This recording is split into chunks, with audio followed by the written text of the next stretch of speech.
Hello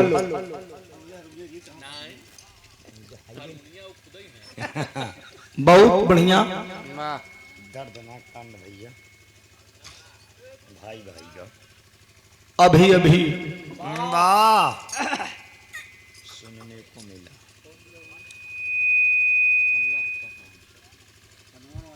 बगल के मंच से आप लोगों ने सुना का अरे वाह हाँ सोहन मोहन का वाह भाई भाई का भैया सर्वा बेईमानी सबके देश अंदर में बा हाँ हो कूट कूट के मनई के भरी कितना छत बिरहवो में बेईमानी बा कितना कमाई कर बिरहियो बेईमानी करे पे लगा है और का हो कि हमार काम बन जाए ओकरे बाद चला जा जाला बड़ी होशियारी करत हो हाँ ई बात के माने में सुन तो ला तो करे बात चला जा। घर का अब घर के आदमी है केवल 5 मिनट आप भी मेरे परिवार के हैं अरे वाह आप जब मैं बुरा नहीं मानता तो आप भी मत मानिए थोड़ा सा चालाकी करती हैं आप हाँ ये बात मानना भैया पड़ेगा 5 मिनट बैठा रहा बस ओकरे बाद उठा चला ये संकेत हो के बाद निकला जाओ अब हमार काम बन के चाहे त्रिभुवन गाँव में चाहे बाढ़ में जाए हाँ हाँ ठीक बा तो लोगन का कुछ ऐसे हिसाब के लगत है यार बुझाला न गई ही अब त्रिभुवन न गई खत्मिन खत्मा का चीज आवाज चला जाइए अच्छा यह इतना गड़बड़ कर जाती है यस बोल देवा करा कि अभी यही के बाद सब लोग चली जाएगा तब तो ठीक पर बा। बंद है बंद अब जब तू एक बोलो तो हम कमेटी के भाई को बुलाए कि भाई पेमेंट वेमेंट दीजिए हम भी चले अब चले हाँ। कहा ठेंकना है चाहे तीनों मने बैठा रहे लेकिन गाँव के पड़ी या तो हम कहे करे मने मौत जुबा पर आई वाह वाह वाह हाँ हो कल फिर आवे के बा हम ही तो पूरे क्षेत्रवे में करछना आपको क्षेत्रवे में हम रतिया में फिर रहा वाह यहीं रामनगर इंद्राज रामनगर में प्रतिपाल के गौना के बगलिए पवन यादव के बगलिए ता विरहा बा हमार सोना सुहानी से वाह सुहानी से हाँ हमारे जनपद की स्वर कोकिला गायिका क्या बात है अभी रहा केसरी बन गई वो बच्ची अब हिंद केसरी नहीं कहा विदेश केसरी न बना दे जहाँ तक वही न भगवान करे सब लोग अपन डिग्री लेके चले या हमके उजाला का तो वही डिग्री मिल गई 2017 में वाह ओम केसरी बने न चैनल हाँ लेकिन बोहनी नहीं हो हाँ। सोशल मीडिया का जमाना है इंद्रा वाह के कितना पानी में बा केकर गवैया का कितना बिरहा चलत बा पूरी जनता ये देख रही है मोबाइल के माध्यम से अरे वाह वाह गोता लगाते भी गंगा पर स्टार ढेर बने लेकिन बाजार बनी उजाला को त्रिभुवन को वाह टहर टहर रुपया छाटत है हम लोग की वाह गदा ले बैठा रहा कितना केसरी हरन धराई गए हाँ समझा गदा केसरी लेके। केसरी हमसे मतलब है नाई वाह हमसे अपने काम से मतलब बा वाह हाँ? ये भी अजस पे नहीं। हम ना कब चैनल लगावा हाँ भाई हाँ हम 3 बजे रतिये खसक ले रहे हमें जज लोग बनाए रहे हमके भाई हमार जब मान न हुई न तो हम खसकत है और कहो फिर कार्यक्रम होने जा रहा है हमारे जनपद झूसी में भूवर यादव नेताजी द्वारा वाह 36 कलाकार आएंगे बिरहा के। आए है फर्स्ट कलाकार को 1 लाख दिया जाएगा जज मैं रहूंगा उसमें जहाँ मान होगी मेरी वहां मैं रहता हूँ क्या बात है फर्स्ट कलाकार को 1 लाख दिया जाएगा सेकंड कलाकार को 75,000 और तीसरे स्थान पे जो आएगा उसे 50,000 घोषणा की सबको जांच हो एकदम स्वर तल लय हर एक चीज का तनिक कट जावे तो बोधे के काट देव की नंबर का सड़ाक से की इनमें तो बहुत तेज है हाँ? वाह हाँ हुआ जाने दो क्या है हाँ बढ़ावे चलते ही एकदम हाँ के का काटी पैसा के काटी कमेटी के 1 रुपया न दे वैसे चला जा वाह कोनो हम मांगता के भैया थोड़ी कोई नहीं हो एक जगह ना मिली तो कौनो मुर्गी गम पेड़ हो जाई हमार। कौनो गम नहीं है जना माला बाबा साहेब के नाम पर दान कई दी और कहीं तो 1500 दही कुछ निकल जा। ऐसी बात नहीं है। हाँ? हाँ हो। चल आइए अभी अभी अभी अभी कांड सुना आप लोगों ने। बा देखिए एक भाई के साथ कितना गलत किया। बा भाई भाई के हर से वीर शान रंजीत मंजीत का और सोहन मोहन को सुना बा अभी सुनने को मिला है और गाना में। 4 बज गया है। वाह कार्यक्रम भी बहुत समय से शुरू हो गया। क्या बात है। तो एक ठीक कांड अद्भुत कांड हेरो से हम सुनाए देते। वाह खास रस मन के बतिए तो जैसे जैसे कि देवी देवता आई जी तो नाराज न होबे ना। आई ही हुमा हास रस गाबोई तो हम तनी कहीं मतलब हमरे गनवा में जो हास रस गबे हमें तनी के भोलेनाथ आई जी कोनो दिक्कत न होई। ठीक हो गाय दे बा चला फिर तोहरे गांव में हम भोलेनाथ के लिए आएंगे। हाँ हाँ चलाओ कैलाश पर्वत से आवा आवा बैठा हास रस सुनिल ला। वाह मास्टर बीचे में उठे जी उठे जी ने भी बिराए कि हराई फान दे और उठे कि बंद करे औठी उठा करा कि बंद करे फिर तुरंत के जान ले। मचिया बैठी दक्ष कुआरी अरे मचिया बैठी दक्ष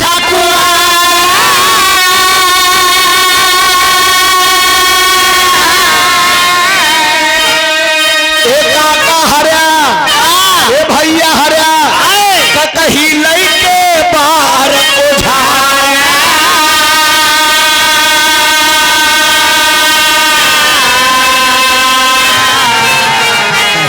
त्रिपुरारी गौरा का सकैली सिंगार।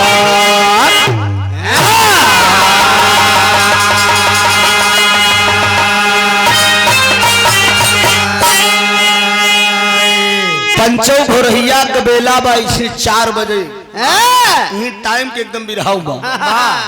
4 बजे भोरहे के बाद ब कैलाश पर्वत पे माता पार्वती भगवान भोलेनाथ दोनों प्राणी जाग गए। भोलेनाथ पार्वती के जगायन कहन हम जंगल घूमे जाते तू तनी चूल्हा चौका बर्तन करा। हम घूम के वापस आवते पार्वती चूल्हा चौका कई के अल्लाह के कही सिंगार पटार अपन करई लागी। अब भोलेनाथ जब ओहर से आवत रहे पार्वती के जब देखे तो कहन देवी लगत है आज के ऊपर चिर्री गिरी मेहरारू सिंगार करें भैया। कसम से बतावत है जो असली मर्द है मेहरारू सिंगार करें खाली तनिक ही पैसे लगाए लें तनिक क्रीम पाउडर लगाए लें। अगर कोनो इंद्राज असली अगर मर्द मेहरारू को सिंगार देखी तो ओकर तनिक रोआ पनक जाई हल्का सा करंट मारिन दी। जवन घेराऊ है उनसे कोनो मतलब ही नहीं। सब बराबर हो। गाय भैंस सब बराबर। पार्वती के सिंगार देख के भोलेनाथ कहा आज चिर्री के ऊपर गिरी कहा चिर्री नहीं बदरो फाट पड़ी कहा का करप हुए टेरी का लाइन बाई इलाहाबादी पेवर भी रहा है। आए हाय अरे दद्दा रामधारी तेरी गावत रहे हमारे हैदर उस्ताद गावत रहे। पंधारी दादा जे के बिरहा सम्राट उपाधि मिली यही भदोही के रहे वाला और आयु टोल टैक्स लगे लालापुर के रहे वाला रहे हैं। पंधारी दादा अनपढ़ जरूर रहे लेकिन बाबूजी तेरी गावत रहे। और कैसे गावे कह रामा रामा पुजारी सारे पंडवा भरे रामा रामा पुजारी सारे पंडवा भरे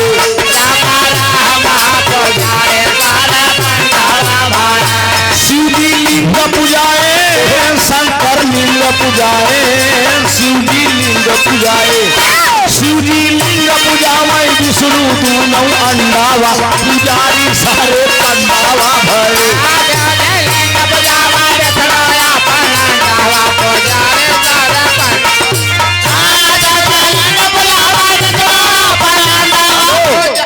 शिवजी लिंग पूजावे विष्णु आपन अंडवा पुजारी सारे पंडवा है। शंकर जी के कदम मूर्ति के पूजा न देखबे जहां देखबे उनके लिंग का पूजा।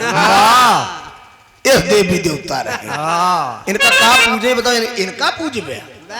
हाँ सोचा हाँ शिव जी लिंग पूजाएं विष्णु अपन अंडवा, शंकर अपन लिंग पुजाइल हैं, विष्णु अपन अंडा पुजाइल हैं। कमल वाला पंडित जी हरन टीवी में बंद करके आवा थी, कहीं चना में कथा सुनावे लगी तो कहीं चना मृत में शालीग्राम को बोर दे ठंडाई जा सेते झोंक दिए तो शिव जी लिंग पुजावे विष्णु अपन अंडवा पुजारी सारे पंडवा भाई हैदर गुरु हमरे गावत रहे, अरे झार बाई तू नरवा तू नौ जल का झारा बाई तू नरवा तू नौ जल का झारा हाँ तो तोहरा बुड़का फारा तोहरा बुड़का फारा तोहरा बुड़का तोहरा बुड़का फारा मोरहू का धान हरावा तू नरवा तू नौ जल का झारा बुड़का फारा तोहरा बुरका फारा बुरका बुरका का और घंघरा। अब बात क्या आप लोग समझ लो कि तोहरा बुरका फारा, बुरका मतलब पाकिस्तान और घंघरा मतलब चीन, जहाँ से कोरोना आया से कोरोना आई है। तो तोहरो बुरका बुरका पाकिस्तानी चच्ची हरन बुरका पहने थी, समझा नका हाँ तो तोहरो बुरका फाड़ दे वो नऊ को घंघरवा दुलरवा दुई हैदर उस्ताद लिखे रहनी अरे कही गई बालम से हंस के बतिया कही गई बालम से हंस के बतिया हाथ गौरा कहे कि भोला गौरा कहे कि भोला गौरा कहे कि भोला गौरा कहे कि भोला के मारे तोर मतिया बालम से हंस के बतिया भोला कहे कि भोला के मारे तोर मतिया बालम से हंस के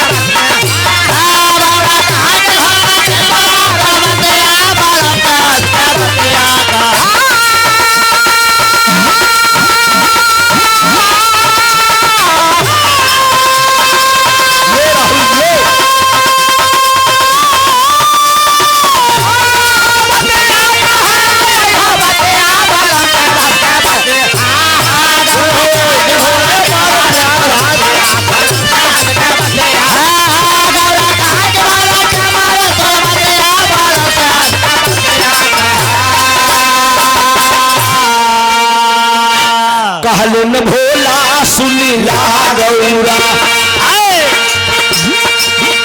कहलिनी गौरा सुनीला भोला लल्ला साबाई है हमार सुना निकलो का दिखावा चल के हमें कैसन बाऊ का व्यवहार सुना कहलिनी गौरा सुनीला भोला इच्छा बाई है हमार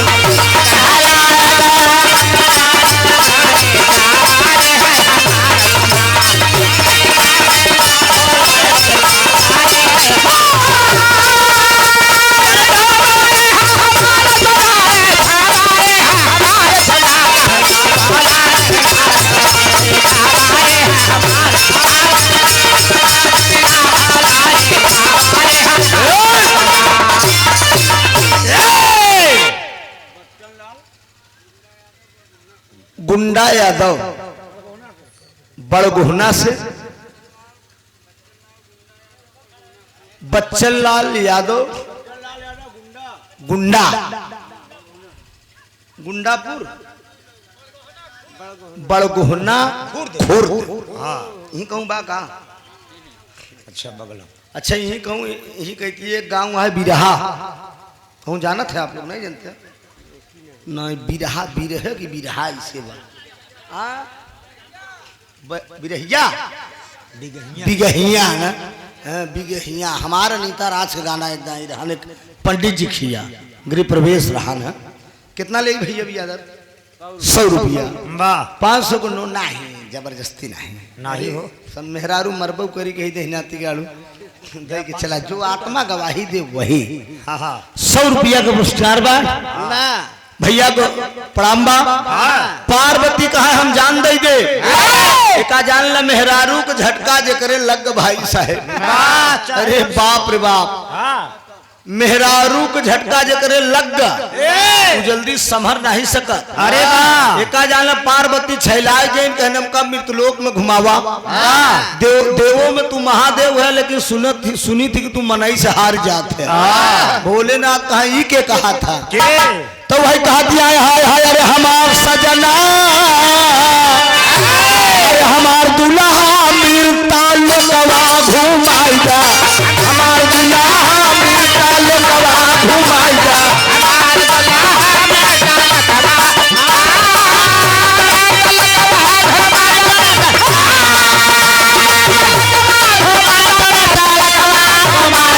हमारा दुल्हा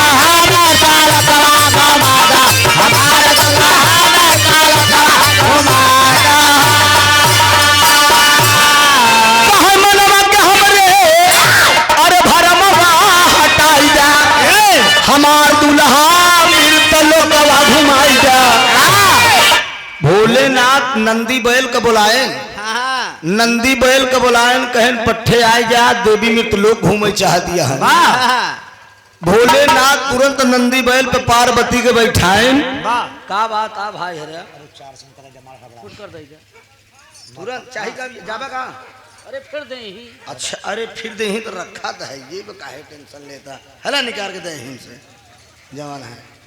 अरे जमा रहन भी आदर लाइन के चला जाए तो कमन दिक्कत रहन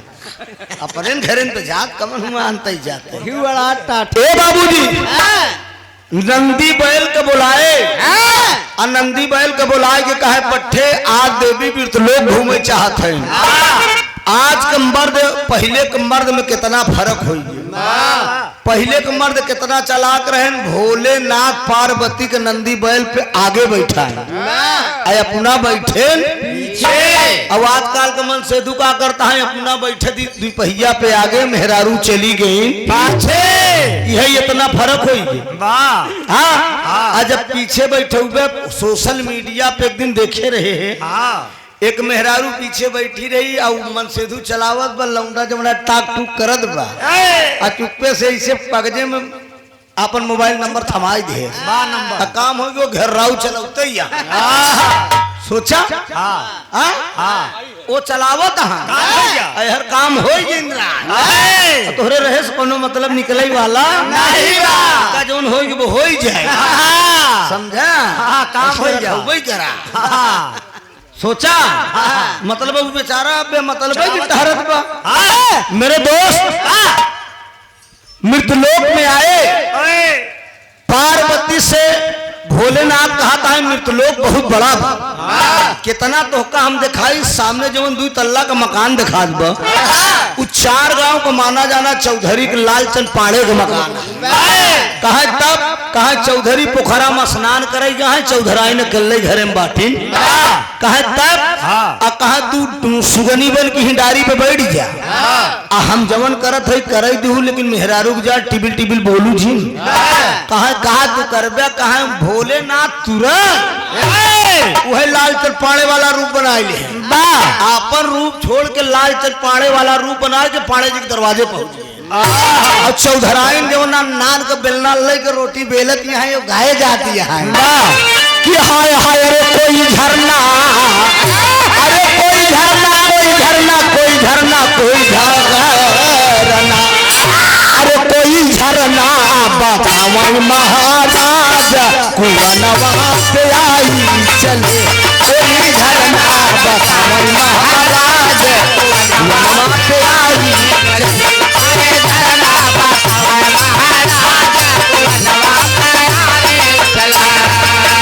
नान के बलमुआ के मैका बखानौ नान के बलमुआ के मैका नान के बलमुआ के मैका बखाना अरे नान के बलमुआ के मैका बखानौ जवंती नहीं सान सोए जाए हो कुवनवा चले जवंती नहीं सान सोए जाए हो कुवनवा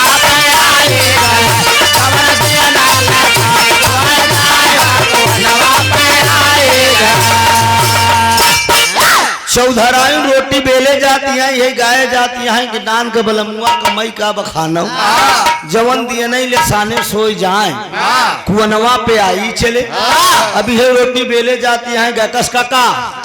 अभी मेरे कह रहे उठा बैठा जिन मत आया ना। अरे तो पहले न खाई ले चाहिए ना। जा जा जा देखा अगर लगी हुई तो हो लो मोर भैया। आज से करीब 8-10 साल पहले और हो 15-15 साल पहले 15 साल पहले प्रतापगढ़ में गाना रहन मदाफरपुर में हमार स्वर्गीय हपी चंचल का हैदर उस्ताद के प्रथम शिष्य के गाना रहन स्वामी जगन्नाथ जी के भंडारा रहन 25,000 जनता रही। गाना नहु के जमा रहन वो गावत है पेड़वा में घोड़वा बनहुले रे दूछ नान नान जुगिया आ हमहु जमाए रे एक लौंडा के लगी रही उठ एकदम उठा हमहु डांटे बैठ और चच्चा डांटे बैठ करे बाद जब चच्चा फिर डांटे तो लौंडा उठ के लगा वहीं जवान नचावाई तो हम कह रहे यार करे लगी रही फालतू अगर और क्यों जने हाथ उठ ले देख ले नहीं तो हाँ थैला सैला न फाटे भैया हाँ बल्कि हमार गाना न सुनकर चल जाए जवन हम बंद कर लिए आराम से। ए बाबूजी चौधराइन रोटी बेले जाती है इतने में लालचंद पाड़े का रूप बनाए के भोलेनाथ दरवाजा के खड़े डॉक्टर जब दरवाजा का खड़ा हुआ केवाड़ा खटखटाए के कहे चौधराई ने अरे तनी कच्ची पक्की रोटी बनाए के दा हमका एक पंचायत में जाए के बा। चौधराइन सोचत है कि अबहिन ते गवई बहन के तनी जल्दी स्नान करके आयु गए। चौधराइन के वाड़ा खोलीन भोलेनाथ लालचंद पाड़े बन के अंदर हो गए। भाई वो बनाए जाते हैं भोलेनाथ धीरे धीरे खाए जाते हैं। इतने में कुछ देरी के फिर गाना शुरू हुआ कहा कि खोदी खादी सही आके अरे मैं तो जगह अरे खोदी खादी दुल्हा के अरे मैं तो जगह अरे मोरे फुफनी अरे लुरिया हो वनवा पे आई चले। आप बताओ इतने में भोलेनाथ बैठा है कोहबर में जना मुंह उठा रहा है। इतने में बाबूजी असिला मन सेधु लालचंद पाड़े आएगी धोती डालत गारा पे आय के केवाड़ा खटखटाई कहता है ए चौधराई तनी कच्ची पक्की रोटी बनाए के दे हम जाबे पंचायत में।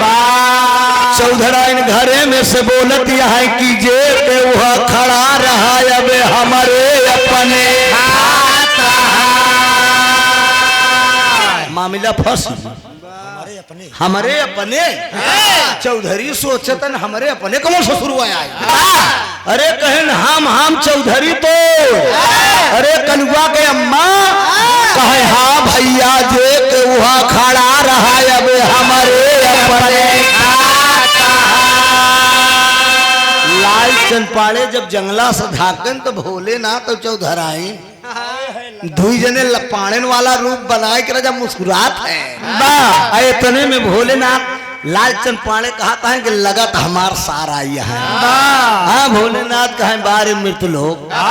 बहनोई नहीं बने सार पहले बने दे मेरे दोस्त। इतने में बाबूजी भड़का वही कहता है कि कौनी ओरी राम मुन्ना राजा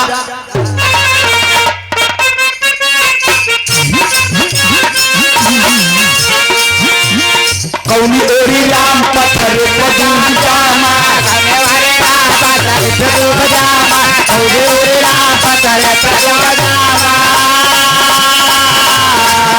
ओरी राम पत्थर पदूम जामा हमका जना यार बचवा के मामा कौनी ओरी राम पत्थर पदूम जामा हमका जना यार बचवा के मामा कौनी ओरी राम पत्थर पदूम जामा हमका जना यार बचवा के मामा। अरे हो गोरी सावर सावर सावर गोरिया भोजन बनावा चाटकार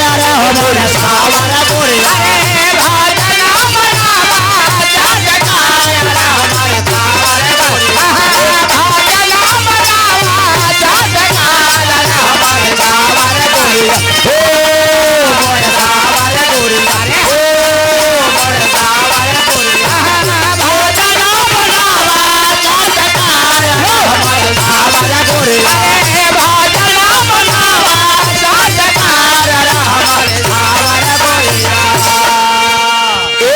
खुशखबरी आप लोगन के बीच में, वाह क्या भैया। खुशखबरी आई बे कि शंकर जी मृतलोक में आए तो मानत है मृतलोक में आई गए, लेकिन खुशखबरी बे कि मुलायम 3 भाई से 4 भाई हो गए और 100 रुपया दे आए कुलदीप पासी वाह के हैं मुलायम ही कहूं हैं ए करत ये भरम पैदा हो गए ने अरे यार गजब कही दे कंप्यूटर 100 रुपया मुलायम। अब तू समझा जहां कहीं हुआ कंप्यूटर आ। के बाना अब घंटा 2 घंटा बीत गया तो लालचंद पाड़े सोचते हैं कि कैसा सारा है हमका पंचायत में जाए तो सरवाई अंदर भाई घुसरा बाटे 4-6 रिश्तेदार बड़ा कीमती होती जैसे चुल घुसरा आंगन बटोरा झक्का खिसनीपुरा चुल घुसुरा के होता जानता के चिल घुसुरा सार होता ये अगर बहनी उड़ेगा तो बहनी के सास दुआरे अगर मिली तो पैर छुई कहीं अम्मा पाल आ कहीं जियत रहा बेटवा कहीं जा तोहार दीदी अंदर यहाँ ओकर कोनो रोक टोक नहीं कोनो परमिशन नहीं डायरेक्ट कहावत कही कि जेकर बहन अंदर ओकर भाई एकदम धड़धड़ा चला जाए बेटा समझा आंगन बटोरा ई भयने होत मामी जवान भी आंगन बटोरत भी बढ़नी से निहुरी में तो खो दिया था ओए मामी चिर्री गिर रही कि नहीं मामक सेवा वो कम कर दिया का ए मामी एक आधा हमारे कम से कम मनो हाँ सेवा कर दे ए बुला मनवा सोन कही दे स्वाद बदले न सही सड़वाई लेकिन कर दो लेकिन कर दो। अब बाबूजी झक्कन समझी हो ये समझियाने जाए तो ताजिम दाढ़ी बनाए की जात समझिन चाहे कितना बुढ़िया रहा है ये तो हमारे समझने के पीछे पड़ा बात है। अरे हम बुढ़िया समझिन न है तो टेंशन न ले बेटा हम जमन खो जाए एकदम टना टन्ना है अपने जोड़े मेल से रखा लेकिन गलत न कर क्यों साथ ईमान गड़बड़ न रही बेटवा एक टेंशन न ले ना समझा। हाँ हला पर चवाया मुलायम वाला ले जा 3 भाई 4 भाई वाला बोला भैया खिसनीपुरा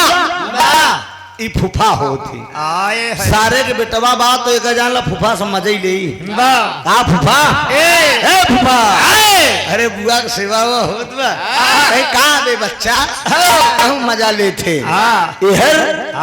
पाड़े सोचत हैं कि घंटा 2 घंटा बीत गई कौन सार आटे बहनी के साथ खाते हुए अबे तक लाल सिंह पाड़े केवाड़ा खोल दे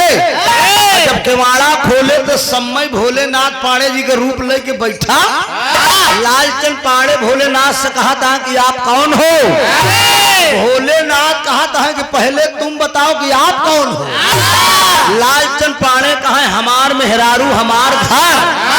तो कहा ये बताओ पहले से हम बैठा है कितना है भोलेनाथ कहे जब हम बैठा है तो हमार मेहरारू हमार घर हो चाहिए मामला फंस गया कई रूप का दोनों जने पढ़ाई चक्कर में पड़ गई गेहुआ चौरा के राय नहीं लेती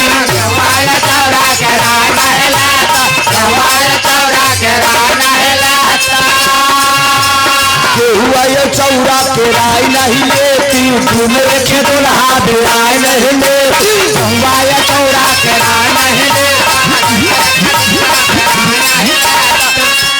अरे मुन्ना राजा हुआ ये चौरा के राय नहीं लेती मेरे के दुल्हा बिराय नहीं लेती अरे हो मोरी सावर सावर सावर बोरिया भोजन बनावा चटकार अरे हो मोरी सावर बोरिया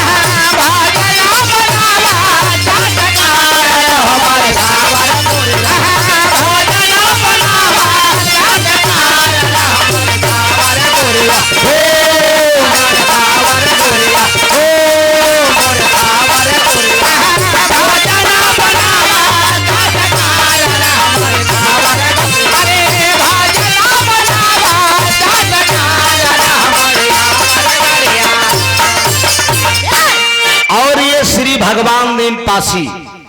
गेस्ट हाउस की मालिक जिनके 8 पुत्र हैं प्रदीप कुलदीप संदीप भंदीप पंचदीप सुदीप, सतदीप, अमरदीप, ये अहाँ की सब झूठ है। अहाँ बड़ा सेंटर से नाम धई दे ना। माता श्री सरोजा देवी, हदगनी, करवा, प्रयागराज। ई माननीय महोदय जी की तरफ से ये हमरे भगवान दीन बाबू के करकमलों द्वारा अनमोल पुरस्कार 300 रुपए का आया है भोलेनाथ और लालचंद पांडे का जो मैटर फंसा हुआ संवाद चलत हाँ? संवाद चलत संवाद पे इहर मेहरारू चक्कर में पड़ गए। लालचंद पांडे अपनी तरफ पकड़ के खींचता है, भोलेनाथ अपनी तरफ। पढ़ाइन काकी कहत है कि रुक जा, खींची खींचम तो हम आधी हो जा। 2 बीघा दूरी खरिहान ब खरिहाने सास रानी लेटी है। पढ़ाई चौधराइन पहुंच गई। पढ़ाइन काकी के लगे कहे अम्मा सही सही बताऊ तोरे कई बेटवा हैं। अरे कहन दुल्हन 35 साल बियाह भय हो गया, कभू ये सवाल नहीं करो, आज सवाल करत हो कि कई बेटवाया। कहे अम्मा, कहे दुल्हन एक बेटवा। कहे अम्मा नाराज न हो, एक रूप के घरे में हमरे आज 2 घुसुरा। तो कहे कि एक 8 कहूँ अरहरी और अरे बुढ़ाई दाऊ यही करे कि गले में हीरा बा, भोलेनाथ का हम भक्ति नहीं तई के को बुलाए रही होबे। तो कहे अम्मा अगर तू भोलेनाथ के भक्ति हूँ तो आज 6 महीना बा माऊ भक्ति हो गए, हम विष्णु के भक्ति हो कहन लोकई पाड़े के बुलाए के भक्ति भले पाड़े लिया के चना मिर्च बोर के सालीग्राम के बोर के वही पार्वती के ओथा बधाई दे तबे सम भक्ति होई। अम्मा हमहू गलत काम छोड़िन दे कहे दुल्हनिया छोड़ दे, कहे अम्मा चल के देखा। अब पंचव आप ठिका बताइए, ठन्नी भर टिकुली लगाई के डबल बीरा पान खाई के अहू गाले भरे हैं नहीं गाले भरे हैं। अब जो है चमचमात एकदम पढ़ाइन काकी चली आवत है, मरमरात चली आवत है। इतने में दोनों बेटवा खड़ा भोलेनाथ और पाड़े दूरिन से भोलेनाथ कहा कि अम्मा पा लागी। कहा जियत रहा बेटवा जियत रहा। कहा ये बताओ माई, काल जब तक बीमार रहे हैं 7.5 रुपया के दवाई ले आई रहे और खाए तो का आराम बक है। हाँ बेटवा अब जवन असिला मन से सोचत बा कि ई दवाई तो हम ले आई रहे सार कहाँ से आग टुकत बाटे। अच्छा तो पढ़ाई कहीं हमें न माना, पढ़ाई नैया कहे काकी कहे हमें न माना। कहे तब कहे हमारे बेटवा दहिने गोड़े के दहिने जंघा पे 1 रुपया लक्षण बाई समझा जेकरे होई वही हमारा असली बेटवा। अरे पंचव आप सबसे का बताई, लालचंद पांडे बेचारा पीछे हो भोलेनाथ पहिने खोल के दिखा देख माई देख। अरे बाप रे पांडे सोचत है बहुत ठगे हैं सबके। पांडे सोचता है कि यही दाग हमरे हैं, सरवा पहले से खोल के दिखावत बा। अब मामला फंस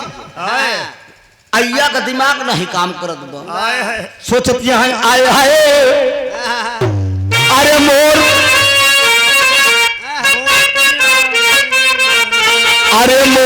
प्यारी दुल्हन, अरे मोर प्यारी दुल्हन आपन चिन्हा तू साजनवा। प्यारी दुल्हन अपन चिन्हा तू साजनवा। प्यारी दुल्हन अपन चिन्हा तू साजनवा।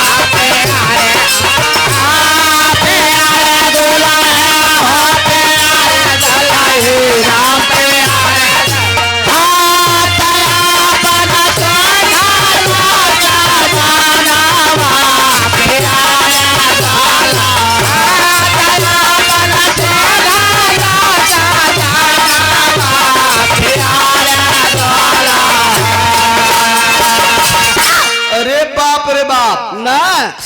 रानी कहा तो इनकी दुल्हनी हमरे बस का नहीं बा कि तोहार मन से दू है तू ही ना अपन फैसला करा। वो 2 बीघा दूरी खरिहाने चली गई। अब मेहरारू पढ़ाई सोचत यह है कि दिन तो बीत गया रात कैसे बीती। भगवान कहूँ खाए पी के जब मुस्टंड हुई तो रतिया में जवन मार करी हम केका संहारा और खाना पीना बनाए के पंचो खियाए के दोनों मनसेधु को लई गई पढ़ाई जवन है कि भुसौली वाले कमरा किवाड़ा बंद करे मोट बेड़ा निकाले और कहे जल्दी से बताई दे कि हम असली मनसेधु हमार लाल चल पड़े को करिया के अम्मा असली मनसेधु तोर हम ही नहीं। भोलेनाथ कहता है पहले हम आए हैं ना तो हम भाई ई भा अच्छा चौधराइन बड़े चक्कर में पड़ गए इनकी ये कहा था कि हम है और वो कहा था कि हम है। अब बड़ी चक्कर में हम पड़ गए तो चौधराइन एक प्रश्न पूछत है क्या कहा जे बताई है हमारा असली दुल्हा कहा जिया बऊरा आई गई ननदी तरजिया स्वर्गीय हपी चंचल गावत रहे कहा जिया बऊरा आई गई ननदी कहा पलिया भराना कैसे जाओ जिया बऊरा आई गई ननदी पलिया भराना कैसे जाओ जिया बऊरा आई गई ननदी अरे आवाज है साथियों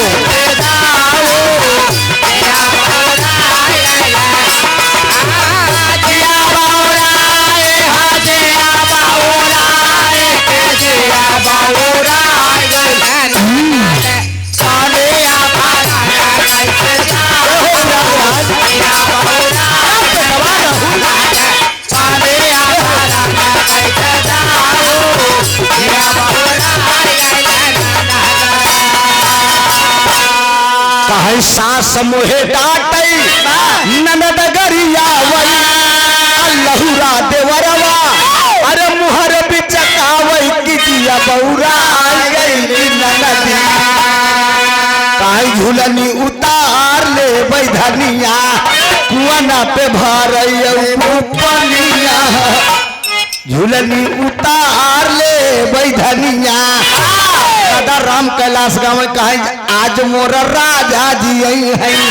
जना आज राजा जी आई है कहे आज बड़ेरी बोलई कागा हो राजा जी आई है कहे सजवै से मोर मना लागा हो राजा जी आई है। छोटे लाल बाबा किराना वाले किराना स्टोर 51 रुपया भैया का प्रणाम लेकिन चौधराइन पंचो सवाल कहा करती है दोनों मनसेधु से कि वही मोर दुल्हा कहाई अरे वही मोर दुल्हा कहाई हमारे गवन का बात दे बताए वही मोर दुल्हा कहाई गवन का बात दे बताए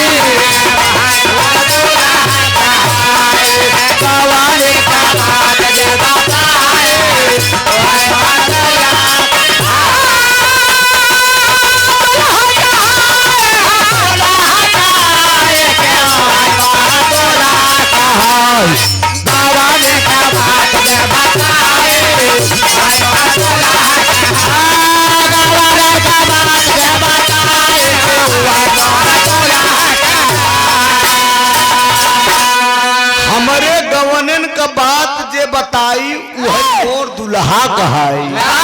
अरे बाप रे बाप अच्छा ही बतावा दोनों मनसेधु से सवाल करत है कौने दिन हमार सुहाग रात भई रही है कौने दिन हमार बियाह भा रहा है। असिला मनसेधु का नंबर पहले लग गया लाल चरपाड़े का वो बतावत का है कि एगहन का महीना रहा रानी माना बतिया एगहन का महीना रहा रानी माना बतिया एगहन का महीना रहा रानी माना बतिया अरे बिहार का लैया तवार वाले रतिया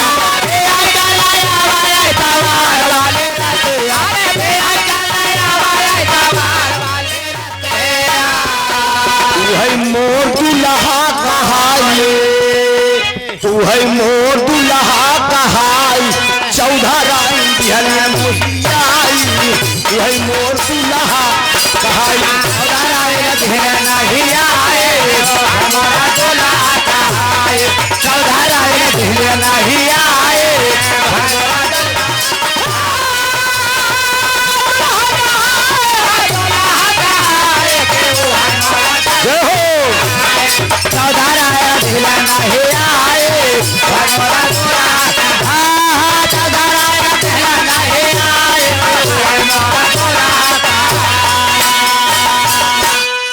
असिला मन से धू बतावत कि एगहन का महीना रहा रानी माना बतिया अभी है कलैयावा ऐतवार वाली रतिया चौधराइन डाट दिन कर भाई कहाँ एगहन का महीना में हमार बिया भरान रे कहाँ हमारे इतवार के दिन सुहाग रात भई रही अब असिला मन से धू तो हक्का बक्का हो गया भोलेनाथ मुस्कुरात खड़ा है कहन कस दुल्ही हम बताई हम तो पहले कहत रहे नकली आटे हाँ हाँ बतावा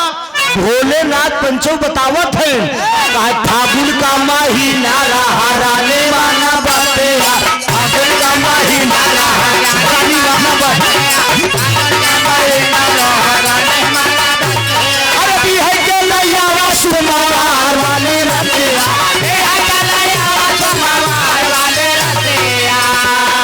वही मोर दुल्हा कहाया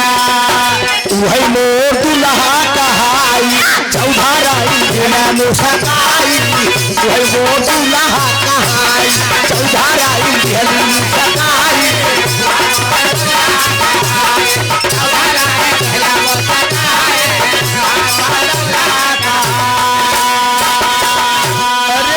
अरे पंचम भोलेनाथ कहते हैं कि फागुन का महीना रहा रानी माना बतिया अब बिहाई के लैयावा सोमवार वाली रतिया अरे बाप रे बाप सुम्मा कहन 12 बजे रात सुहाग रात भइजे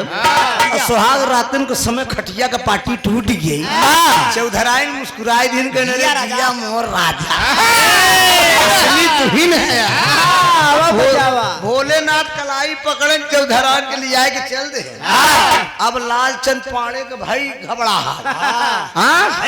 असिला मन से दू हम आई हमका नहीं पता लगा जी मेहर हमार नहीं हरवन 3-5 रहे ऐसे सारे से ऐसे सारे से पहले से असिला हम आई हमका नहीं मालूम भाई सार कैसे जाना था फागुन का महीना में सुहाग रात भई रही खटिया के पार्टी टूटी रही भोलेनाथ जब कलाई पकड़न चौधराइन के लिया के खसखस चलत है इतने में लालचंद पड़वा खड़ा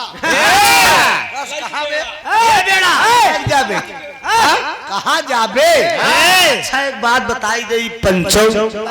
मनसेधु कितनो बड़ा घेराऊ हो एका जान ले कितनो बड़ा कमजोर हो इंद्राज सोई गया का इंद्राज सोई गया अच्छा जागत है कहा था कि मनसेधु कितनो बड़ा कमजोर हो इंद्राज आई जान ले मान ल दोस्ती यारी बहुत हमार तो हर जीव जीव आतर हो उससे हमार तो हाल लगाओ है बा हम बड़ा भाई तो का मानी थी और आप भी वो सम्मान हमें देते हैं सच्चाई है विरहा में कि मतलब अपने छोटे अनु जैसा प्यार दुलार बंबई से यहाँ तक दे चलावत समझा मान लो एक दो दिन बरे हमार मलकिन कहूँ चली जाए हम कही दे कि इंद्राज खाली 2-3 दिन बरे अपन मेहरारू भेज दे सेवा भाव हमार कही दे कुछ तो इंद्राज कहीं भले तू खलीफा हो बे डेहुरिन दे थे का तो उससे हम कमजोर है अब वैसे भोलेनाथ जब कलाई पकड़ कर ले जा तो पड़वा खड़ा की कहाँ लेके चले अब भाई साहेब वही घुसौली वाले कमरा में शंकरवा या पड़वा के शंकरवा समझे लाल चपाड़े भोलेनाथ दोनों जने दही पत्ती के पटका अब मेहरारू खड़े हो के कहा बिना अखाड़े के मेहरारू बरे रे दहिनाती गाड़ू है मेहरारू बरे मार करते अब बाबूजी मार शुरू बा 2 बीघा दूरी खरियाने पे फिर पढ़ाई पहुंची चौधराइन फिर गई पढ़ाई काकी के लगे कहन का भ कहे नम्मा फैसला तक कैलीन लेकिन दोनों मनते नहीं कहे का भ कहे चली जा तू 5 गांव से 5 बियादरी के 5 ठी चौधरी बुलाए लिए वाह कहे तब कहे बुलाए लिए तो न अब पढ़ाई करें का चल दीन पासी जी खिया चमार जी खिया एक पटेल जी खिया और नहीं ठाकुर खिया जा बन करी ये बहुत बेकार हो खिया का करें जाए के ये फैसला नहीं ये खाली जिंदा जलावे जाना लोहार खिया कोहार खिया हाँ और हर कई जने खिया कहीं 3 जने खिया 3 जने खिया हुआ पटेल जी खिया पासी साहब खिया चमार खिया लोहार और लोहार खिया चल वाह नहीं नहीं 4 ही है कोहार खिया नहीं लोहार हट 4 हो गए ना तो काहे बरे पचवा का लगा पचवा करता है हमारे बियादरी का घात छीले जाए हाँ बताओ जे करे तो पूरा साला मौर बनहान बात हाँ अहर बाबूजी 4 चौधरी मना कही दे कहे ने बड़कऊ जिंदगी में एक बेटवा लेकिन कई रूप के घरे में 2 ठी घुसुरा 4 ठी मना कह दे कहे तोर घर के खिलौना है रे अब बाबूजी 4 जने मना कह दे एक चौधरी केवल एक बचावा के जेकर नाम रहन जग्गू प्यार से ओका सब जगुआ जगुआ कहत रहे और जात के बियादरी कमन रहन अहिर रहन समझा हमार बियादरी समझा यादव बियादरी रहन जग्गू ओकर नाम रहन लेकिन तनी के बहुत हल्का केवल हल्का अरे बहुत हमर जे बड़ा कमालदार बा समझा छिनरा नहीं इनके कला बहुत हो तनिक जे एहर ओहर देखा था उनके माइंड बहुत हो था बेटवा कुछ भी कही एक जान मेरे दोस्त एक जान ला बाबूजी अब जग्गू यादव 100 मुठ भाई चरावत बा चरैनी चूहड़ी गावत बा कान्हे पर लाठी धरे और कैसे अहिरे बियादरी के बिरहा पहले नगाड़ा पे घूंघूर पे होत रहा अभी देखा कैसे अहिर पहले काने में अंगुली डाल के गावत रहे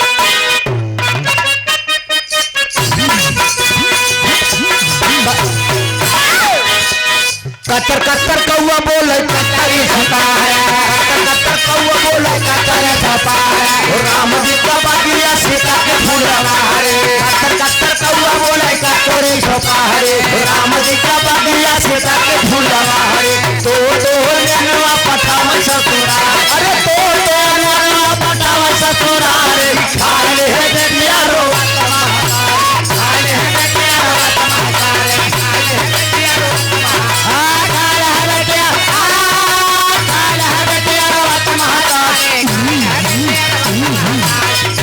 बेटिया रो आगे जग्गू फिर गावत है झमकले पारे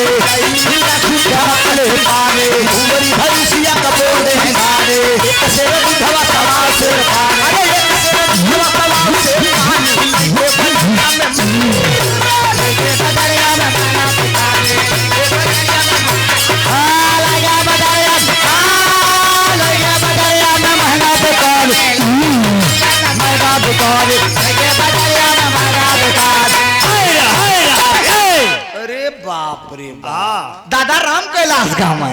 कहे माघविता पूछ बीता बिताए गहनावा माघविता पूछ बीता बिताए गहनावा लखई फगुन पिया लइए गवनवा सो कटा मोरे लगे सो खरे हनवा लहुरी न नदिया रे लहुरी न नदिया बोला तो बोला हनवा नाही भैया आए दादा पानी के बहानवा बाहर पूरा भैया बाबा सया अरे बाहर पूरा भैया बाबा सया यही रखम तवा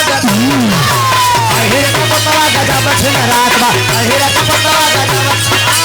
अहिर का पतवा गजा बछन रात बा अहिर का पतवा गजा बछन रात बा अहिर का पतवा गजा बछन रात बा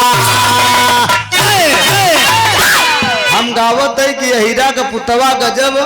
छलरात बा। हाँ छलरात बा तो कहा था हीरा का पुतवा गजब छिदरात बा। हैं? हाँ हो का करबे ई कन्हैये के जमाने से चलावत खानदानी भैया भैया लाल राम भैया लाल यादव जी बरौली से या लाइन पे देते हैं कि जो ना हीरा का पुतवा ये कहते हैं गजब छिदरात। पासी का हड्डी ठकुरे करेजा हिरे की छिनरी न गई न जाई पासी के का हड्डी अच्छा ठकुरे करेजा तभी तो पासी राम मछली खूब चांपत है। प्रोग्राम से जाई बाहर तो कहीं बिना मुर्गा के साले के सोए अच्छा काका लाल जी लहरी गावत रहे। हमारे पड़ोसी कलाकार थे 40 नंबर गोमती। उनके घर से करीब 5-7 किलोमीटर आगे मेरा घर है। हमारा गांव है गांव मोहरिया। और हमारे गांव में जहां मैं नया मकान बनवाया हूं गांव छोड़ दिया हूं जमीन खरीद के नया आवास में बनवाया हूं मोहरिया चौराहे पे। और हमारे घर के ज्येष्ठ बगल बाजार लगती है। सोमवार और बृहस्पतिवार को पशु बाजार लगती है। तो यहाँ भी जो पशु के अगर व्यापारी होंगे तो मोहरिया ग्राम सभा थाना थरवई फाफामऊ थरवई थाने से उत्तर 3 किलोमीटर उत्तर साइड में मोहरिया चौराहे पे पशु बाजार सोमवार बृहस्पतिवार को लगती है। आप लोग अगर जो व्यापारी भाई हो वहां आइएगा। आप लोगों का स्वागत है। पूरी फुल व्यवस्था रहती है। और मेरा घर एकदम बाजार से सटा हुआ है चौराहे पे। तो काका लाल जी लहरी गाँव है वो का गाँव है कहे पीपर के पाट पर गाता होई के सोना पीपर के पाट पर गाता होई के सोना भौजी तोरे लागी के दक्षिणा होई के पीपर के पाट पर गाता होई के सोना भौजी तोरे लागी के दक्षिणा होई के सोना अंदर जानो तो तेरावन है अरे काल जानो तो तेरावन नहीं जान तो हुई अपने भता का मिलावन है अपने भता का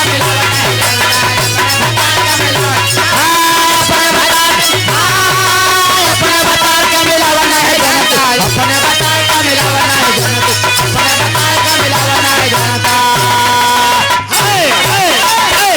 ये देखा छोटे लाल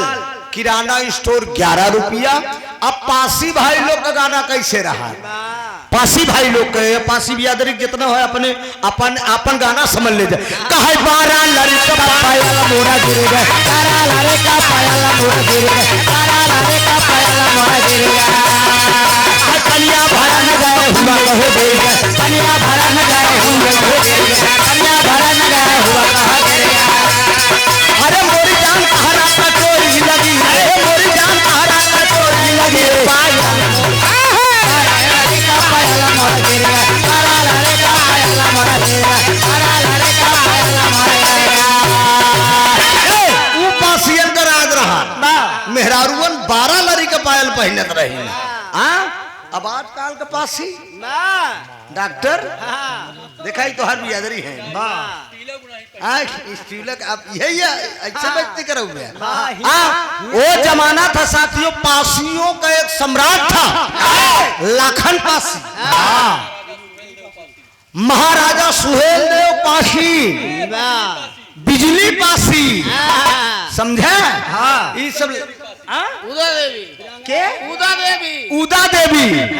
ये सब पासियन का राज रानू जो हमारे राजा सुहेल देव पासी बताया है गाजी मियाँ कुहे रेले रहा राजा सुहेल ही और सिकंदरा यही बड़े बंद हो गया समझे राजा सुहेल देव की पूजा होनी चाहिए और सिकंदरा का नाम पहले रहा शिवकंदर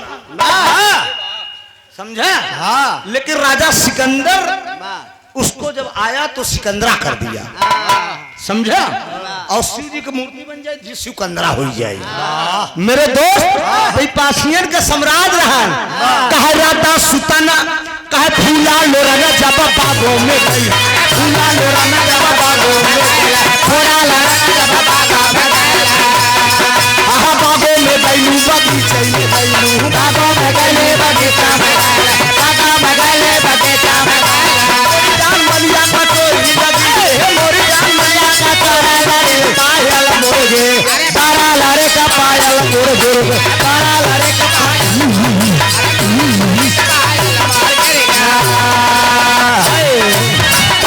मोरी जान मलिया का चोरी लगी रे पायल मोर गिर गई। कह रात सुतन जब से जा पे गई, कह मोरी जान दुल्हा का चोरी लगी रे पायल मोर गिर गई। ए भैया ए आराम से हिया तक न डिस्टर्ब करा भाई। 5 मिनट का गाना और बचा बा, अब यही गाना से एकदम आखिरी बा। अब यही के बाद विदाई भी आप लोग से हो जाई। बाबूजी तमाम चनैनी चूड़ी जग्गू यादव गावत है ने तने पढ़ाइन काकी पहुंच गई।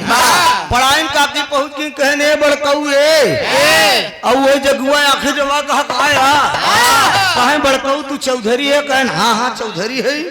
कहीं जिंदगी में हमरे एक बेटवा लेकिन एक कई रूप के आज घरे में 2 घुसुरा। अरे बाप रे बाप, जग्गू दादा पूरा ठीका ले लेन। कहन सुना कौनो बगिया उगिया बा? कहन काशी नरेश का सिरधरी में 2 बीघा का बगिया, वही में सारा पेड़ा हुआ, आम कटहर अमरूद बरगद और वही में 10 हाथ चौड़ा काशी नरेश का हाथे का खोदवावा कुआं बा। अरे जगुआ कहे वे सुही कुआं पर पंचायत धाई दे और पूरे गांव को बटोल ले आए बताए दे कि कल असली चौधरी के पहचान होई। और एक काम ही बा कि आज के रात अपने पतोहू के अपने लगे लेके लेके दोनों बेटवन के लगे जाई ना दे जिंदी कहे ठीक बा। पंचो पंचायत रखी गई, 4 चौधरी मना कर दे। कहन है देखा हम लोग मना कर दी लेकिन कनवा ठीका लेके बैठा। जगुआ ठीका ले ले। अब बाबूजी जग्गू अपने मन में सोचत हैं, दिमाग लगावत हैं कि दुनिया में बहुत पंचायत करे, कम से कम आज खिबभने को पंचायत कही दी। पंडित जी हैं बहुत फैसला करे अहिर हो के चली पंचायत ही कही दी। चौधरी कहाँ लगे महिला, चौधरी कहाँ लगे महिला, कैसे फैसला होई दिल।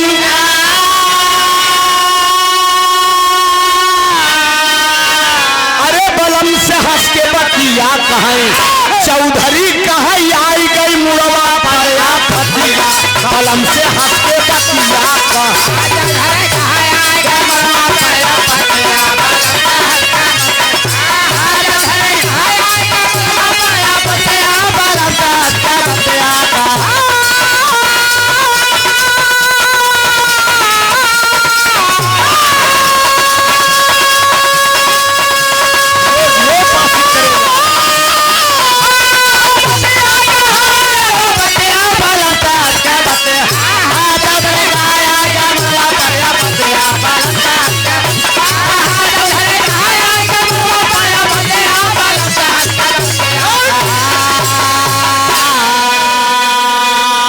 चौधरी कहाँ आई गई मुड़वा पर फतिया बलम से हंस के बतिया है। छोटे लाल किराना स्टोर की तरफ से 11 रुपया बहुत बहुत प्रणाम बा भैया का। और वही जग्गू चल रहे पंचायत बगिया में रखी व पंचौ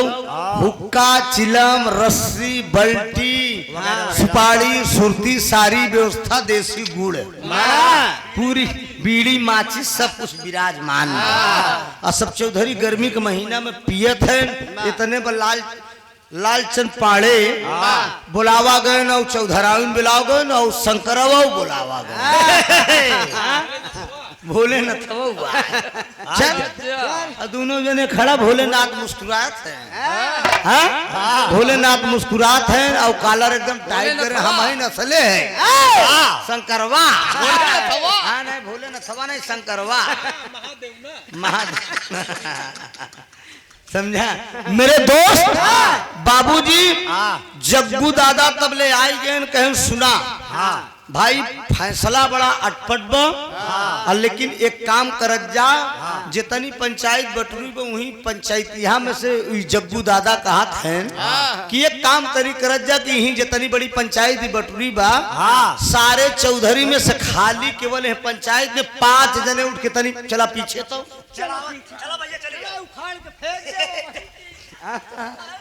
तुम्हारे लोग को छोड़ क्यों कहा था यार। वहाँ पंचायत के बाद में तो बल्कि ऊपर ही जा कहा सब जने चला ना तो है लोग के बात नहीं वो बात हुआ कर रही है। यही बहाने गोड़ पाहुर कैले है बतावत हाँ हमका देश के नाटक उठी उठी अपन थकाई मिटाई लेत गया। या ए बाबूजी 5 जने के ले जाए के पीछे जग्गू दादा कहा था इनकी सुना ई जमन 10 हाथ चौड़ा कुआं बा एक तरफ दुल्हन खड़ी हो जाए और एक तरफ दुल्हा एक तरफ दुल्हन हाथ फैलावे और एक तरफ दुल्हा आ एका चल के पंचायत में कह दे कि जे दुल्हनी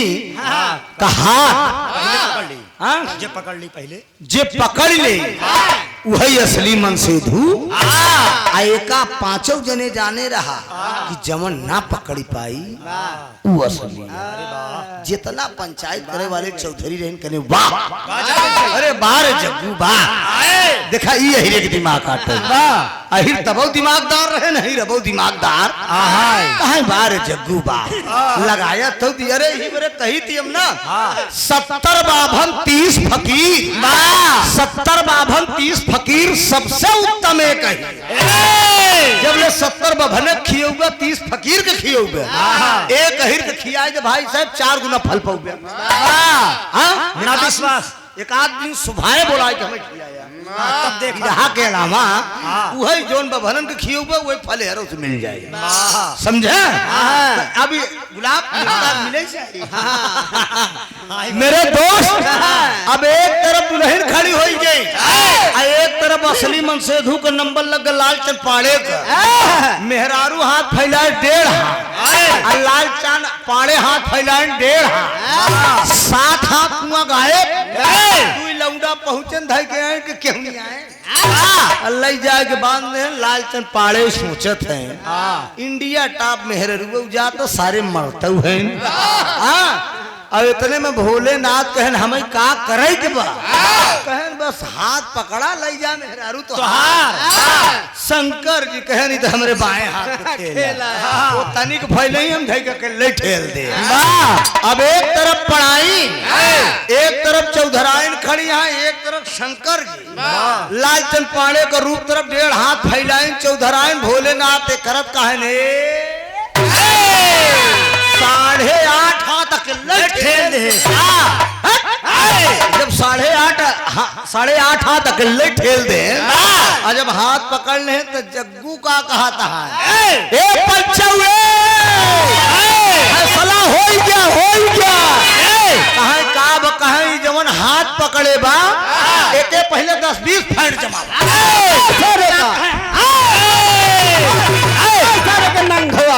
अरे बेटवा कहे कैसे चुकत हाथ है कहे नो रुका कहे मरबे कहे तुम है अरे तू लोग कहे हाथ फैलावे कि हम हाथ फैलाई दी कहा ई मायावी ई माया फैलाए जब ई हाथ बढ़ा सकत है तई ई जंघा पर दागो बनाए सकत हाँ इस 7.5 रुपया के दवाई बताई सकत है सुहाग रातों बताई सकत है और रूपो बदल सकत है। ई मायावी में माता पार्वती सोचत है इनकी अब तो बौराहू को लेहन दे सुगनी बनी डारी पर से कूद गए चमचमा साड़ी पहने एकदम महफिल में आई गई जगुआ जब बढ़िया मेहरारू देखत का चली अरे बाप रे बाप पार्वती जब पहुंची तो कहा जीनी मारा कहे काहे न मारी कहीं के आज मारा तो कहे तू क्यों हो कहे हम माता पार्वती है कहीं जब तू पार्वती है तो जमनी मराए जाता ही किया कहने हमार बौराहू है शंकर जी हैं इतने में जग्गू फिर कहा थे पंचवे मारा कहे अरे वो ये माता पार्वती है नो शंकर जी है पार्वती जब लगे पहुंची तो बौराहू एकदम ऐठा कहे देवी मरवाई ली और लगे मुन्ना राजा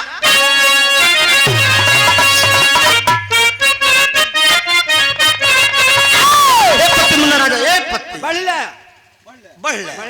हाँ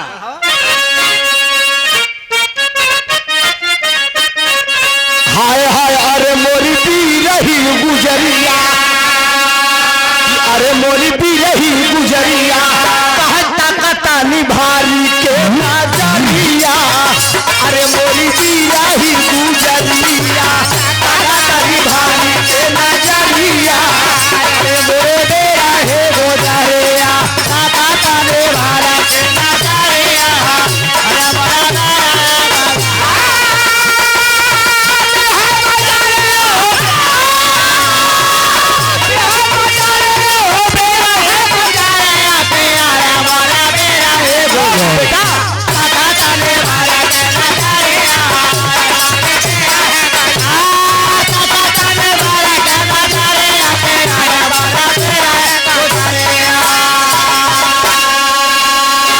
मृतलोकवा में प्यारी तोहरा घुमाए आ घूमई का नजारा दुलही है हम पाए कहे अरे मोरी भी रही गुजरिया कहा फेर दे तू एक बेरी नजरिया अरे मोरी भी रही गुजरिया कहा यही मृतलोक का देखा स्वार्थी लोग रूप बदले हाँ जंघा का दाग बताए सुहाग रात बताए लेकिन तब वो मृतलोक में मनई बहुत चलाता है हमार छल पकड़ ले हैं भगवान भोलेनाथ माता पार्वती कैलाश पर्वत पे जब जाने लगे बाबूजी जब सारे लोग जान गए कि पार्वती और भोलेनाथ हैं दोनों जने वही चरण पे गिर गए कहन प्रभु गलती का माफ कर दे कहन सब माफ है यही एक देवता ऐसा रहे जो मारो खाए वरदान देते रहे ओहर बैजुआ यही जो ना ठीक करते रहन 5 लाठी एक दिन भोजन करे बैठ गए याद आए उठ के चल दे का याद तो शंकरवा को हुलबई नहीं जब तो प्रकट हो गए कहे बोलो जो मांगना हो तो कहे एक काम अहीर देखिए ये दिमाग होता है अरे वाह मार के वरदान ले ले बात। हर देवी देवता के स्थान पे अहिरे मिली ही तो का भैरव के देख लिया बाबा शारदा के देख लिया मैहर में वो शारदा अहिर समझा बैजू का सुना अगर दे जाता है तो हर वरदान न चाहिए जे पूजा करे या वो पहले हमार पूजा करे करे बात तो हार पूजा करे भोलेनाथ कहे वही बैजू के नाम पे तबे से पड़ गया बैजनाथ धाम झारखंड में बा पहले बैजू पीछे ना वही तो पड़ गया बैजनाथ धाम मेरे दोस्त अहर जब सारे चौधरी जान गेन गलती मानन तो भोलेनाथ वरदान दे के जाते हैं कहन जा आज से जहां तू लोग हमार नाम लेके पंचायत करबे वो पंचायत सफल रही मेरे दोस्त कैलाश पर्वत पे जात की वरदान देहन और तबई से ही कहावत निकल गया कि जहां पंच उहीं परमेश्वर 5 पंचून के अंदर परमेश्वर का वास हो तो कितनो पंचायत बटुरी रहा है पहले दादा हरिन काका हरिन के जमाने में थाना पुलिस लोग नहीं करते रहे पंचायत बटोरे मानिंद चौधरी आवे उनमें से 5 पंचून निकल जाते रहे पंचून निकल के जाए जो फैसला कई के लिए आए कि समाज में सुनाई दे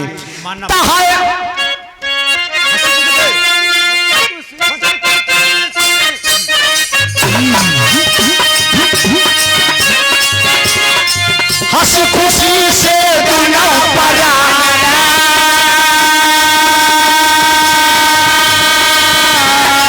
हंसी खुशी से दुनिया पर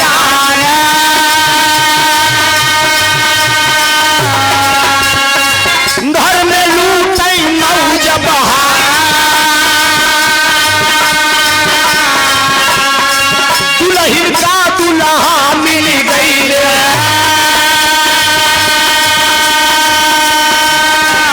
पूरी भाषण का कई के बर भोला चली भैले आगे खत्म भवाई स्वामी गीतानंद जी कह गए स्वामी गीतानंद जी कह गए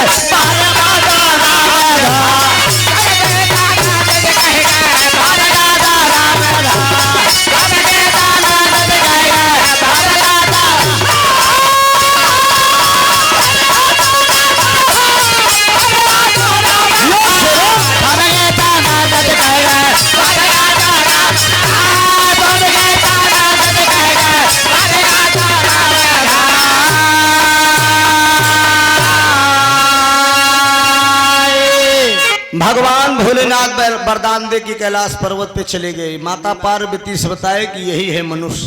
हम लाख जतन करे लेकिन चोरी हमार पकड़ी गई लालचंद पाड़े का पड़ाइन मिल गई भोलेनाथ का पार्वती मिल गई दोनों पानी वरदान दे के कैलाश पर्वत पे चला गए वरदान दे कि आप जहां मेरा नाम लेके पंचायत करोगे वो पंचायत सफल होगा मेरे गाने का शीर्षक था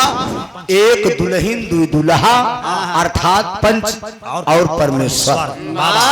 की लाइन यहीं से खत्म है मित्रों और अब इसी गीत से हम आप लोगों के बीच में विदा होंगे। चूंकि लगातार कार्यक्रम चल रहा है, इसके बाद उजाला जी की पार्टी गाएगी या नहीं गाएगी, अब जो भी मैं ये नहीं कह सकता हूँ। इसे जहाँ तक है कि नहीं गाएंगे ये लोग, इसलिए सुबह होने वाला है, दूर का सफर भी है, जाना भी है। अब बड़ा अच्छा लगा, टाइम से प्रोग्राम भी शुरू हो गया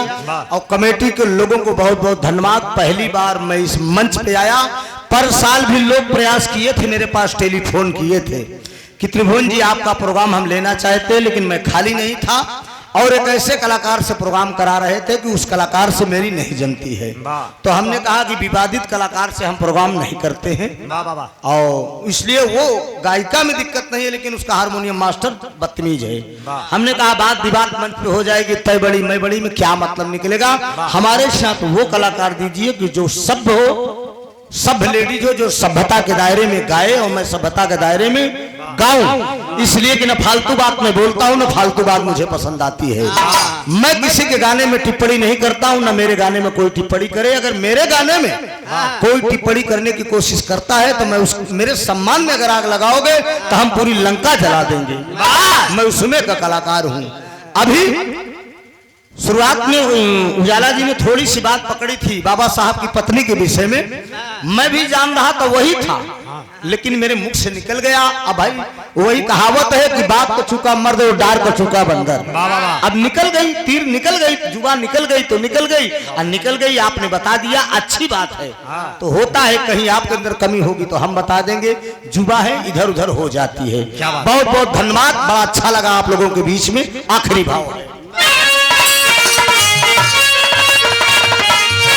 स्वामी गीतानंद अनंत भय भूल कर दिए कोतारी,